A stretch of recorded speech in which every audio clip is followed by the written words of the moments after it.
also have patches about the longest walk. Again, this is how we're going to raise monies to get back. We're not going to ask Congress, we're not going to ask the White House or any agency for any grant money at all. We're going to go back the way we came, by the goodness of the people. And I want to say that the people out there were very generous, very extremely generous.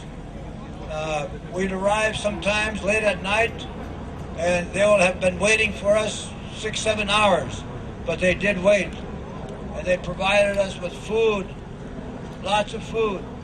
And then as we began to cross the country, truck drivers were stopping, people were stopping and offering us cases and cases of water. So there, I know from that beginning, from the very fact that they did that, I know that the people in America are still good. There's still goodness in our people.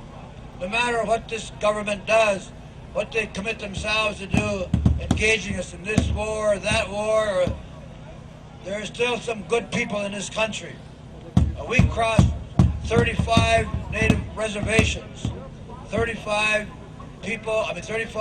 reservations from California, Arizona, New Mexico, Oklahoma, Louisiana, also in, they're not federal recognized, but state recognized in Alabama, also in North Carolina, Virginia.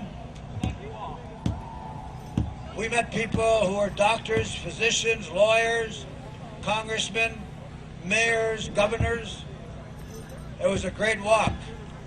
And so we concluded it yesterday, and today's celebration for us. But I wanted this headdress here, it took a long time to get here to Washington, D.C. When Buffalo Bill had the Wild West days going in Europe, he asked Native people from Minnesota and South Dakota to go with him. So many people, Ojibwa people and Lakotas, went with him and performed during what they call the Wild West days in Europe. And of course they would have Indians riding out in headdresses, and they would do mock battles. But one of the Ojibwa warriors went over there. They asked people to bring their traditional dress, and my great-great-grandfather was one of them that went over there, and he passed away in Europe. And but somehow the body came back, but all his belongings. And then in January of last year, a friend of mine was going through an antique shop and saw this in a glass encasement, and written in it was from the Ojibwe warrior Bagdagijik. So I have it. He saw it.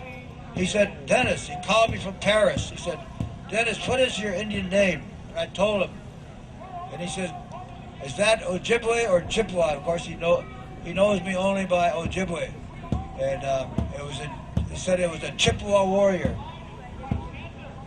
So 90-some years later, the headdress comes back, and I've chosen this day to wear it, because sometimes you see Native people with headdresses on, they got regalia on, and this is what I wear. Jeans and a t-shirt, and I got running shoes or walking shoes. So I want to thank the drummers that came, and the singers, of course. A lot of dancers coming from different ways. Some of the dancers were with us on the longest walk. Chili, the grass dancer, was with us. Also, Wayne